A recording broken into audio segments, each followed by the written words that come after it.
యజ్ఞం చేసిడు. ఏం యజ్ఞం చేసిడు? జ్ఞాన యజ్ఞం చేసిడు. అన్ని యజ్ఞాల కన్నా అత్యుత్తమమైన శ్రేష్టమైనది జ్ఞాన యజ్ఞం.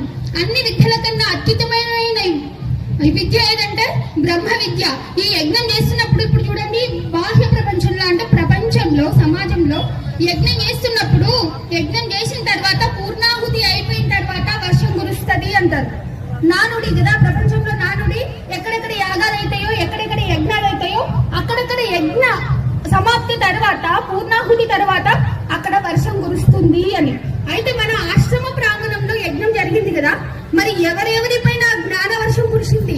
ఎవరెవరి లోపల అణువు కణం అణువు చెడించిపోయి నేత్రాల నుండి ఆనంద బాష్పాలనే వర్షం కురిపించిండ్రు?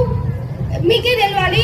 ఆ యజ్ఞం చేస్తున్నప్పుడు ఆ యజ్ఞ ఫలితం, ఎవరైతే యజ్ఞంలో నిష్ఠగా కూర్చొని, జ్ఞాన యజ్ఞంలో నిష్ఠగా కూర్చొని ఉన్న వాళ్ళకి తప్పకుండా కణకణం చెలించి ప్రతి రోమం నిక్కబొడుచుకొని అంతరంగం ముందు ఉన్న అణువు నుండి అఖండమై వెలువొందుతున్న ఆ పరమాత్మని అనుభవిస్తే తప్పకుండా వాళ్ళకి జ్ఞాన వర్షం కురుస్తుంది. ఎక్కడి నుండి? ఈ నేత్రాల నుండి జ్ఞాన వర్షం కురుస్తుంది.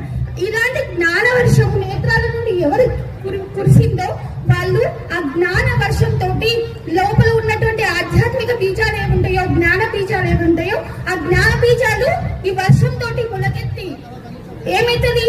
ఆ బ్రహ్మంలో అంటే మంచి మంచి ఆలోచనలు, మంచి మంచి ఆధ్యాత్మిక భావాలు, మంచి మంచి జ్ఞానం ఉద్భవించి ఆ పరమాత్మలో ఐక్యమవుతాడు. ఒక దీపము 100 దీపాలను వెలిగించినట్టు ఆ ఆధ్యాత్మిక దీపము ఆ జ్ఞానంతో మొలకెత్తి ఫలాన్ని వచ్చిన తర్వాత మిగతా వాళ్ళకు కూడా అలాంటి జ్ఞానాన్ని అందించే మహాపురుషులు యోగులు అవుతారు. జ్ఞానము తన వరకే ఉంచుకోకుండా ఆ జ్ఞానం